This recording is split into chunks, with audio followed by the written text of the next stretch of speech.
Hello and welcome to Group D's presentation. We have Rodolfo, Mark, and Ashley, and we will be discussing and arguing the side of less government involvement in private and commercial space travel. And we'll discuss a little bit of the history. We'll discuss the process that a private company must go through to receive approval for a commercial space operation, and some of the current regulations for commercial space travel, and argue as to why less government regulation equals more commercial space operations, more room for growth, and more innovation and progress.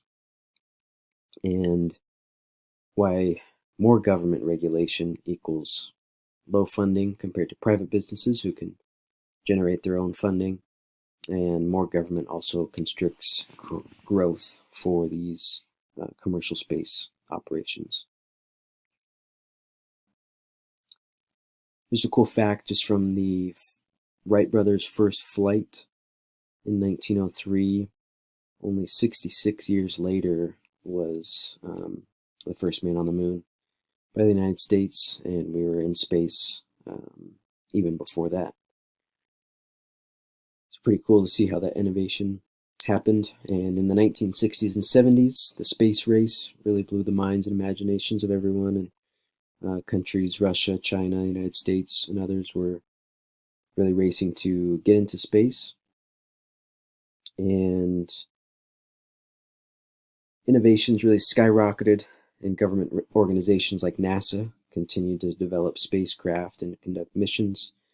However, at the end of the 20th century, the government funding was cut, and it really halted the U.S. with space travel, and NASA and Europe led the space race at that time.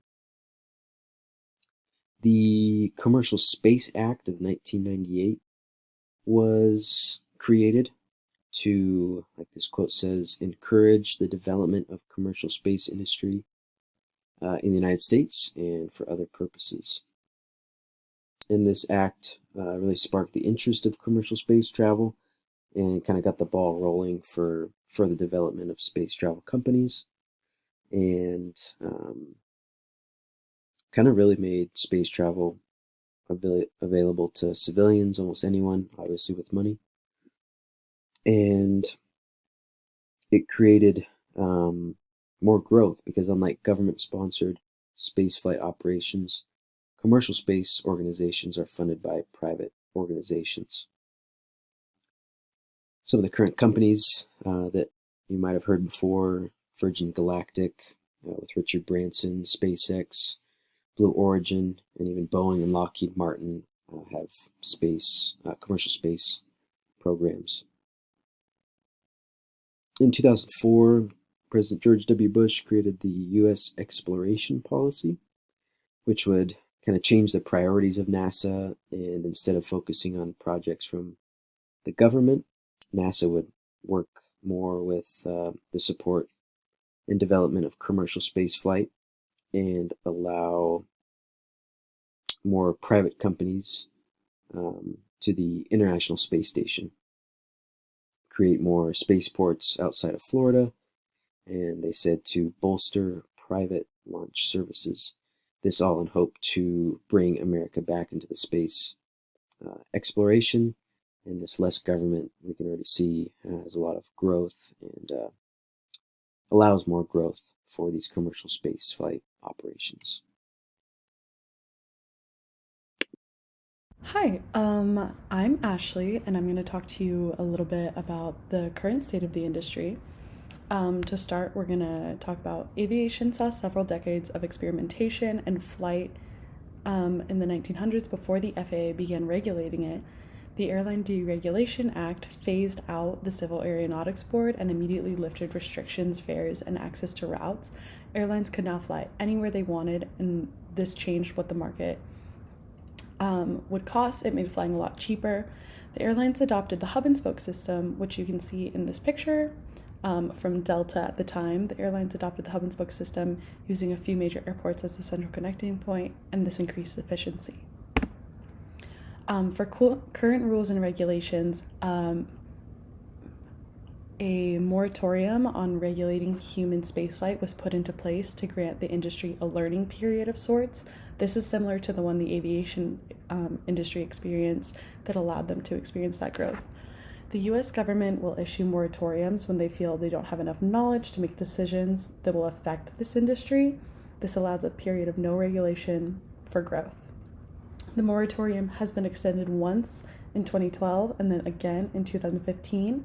It actually expired this year in 2023.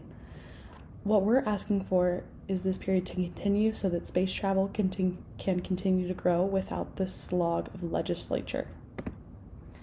Human spaceflight requirements. The moratorium came with several stipulations so that the FAA is still involved in private sector of spaceflight. There's crew qualification and training, medical requirements, emergency operation requirement training, and then one of the things is you have to inform the crew of risk. Anyone going into space was doing so at their own risk, with the contingency that Congress could self-impose restrictions if there was an occurrence of death, injury, or close call. And so far, it's worked. The FAA maintains authority to regulate training and medical requirements. They keep a close eye on things, so Congress has not had to step in because safety is a top priority. The current state of the industry. The 2020s could be known as the golden age of space travel, but only without restrictions choking the exchange of ideas and the development of the industry. I'm sure we've all heard about Elon Musk with SpaceX, Amazon CEO Jeff Bezos with Blue Origins, and Virgin Atlantic, founded by billionaire Richard Branson, some of the companies vying for the privatized space industry. There have been 389 rocket launches conducted with persons on board in the U.S. in the 66 years there have been space missions in the U.S. And over the next decade, there are 5 prospective missions. Only one of them is conducted by the government. The development in the private sector has been very fast and innovative because project funding isn't a restriction because government bureaucracy isn't involved. These companies come with money, and people are willing to pay the cost of private space travel. Innovation. SpaceX is trying to revolutionize the industry by creating spacecraft that will be reusable. These are the Falcon 9 heavy launchers. Compare that with the aviation industry. It's largely outdated, and they rely on technology and systems that are decades old because there's so much red tape to try and renew them. It just isn't worth it to try and revitalize, even though newer alternatives could be safer. We all remember in January of this year, this aging tech resulted in a breakdown and the grounding of all flights. Space tourism and exploration could face the same grounding if the FAA steps in to regulate this industry.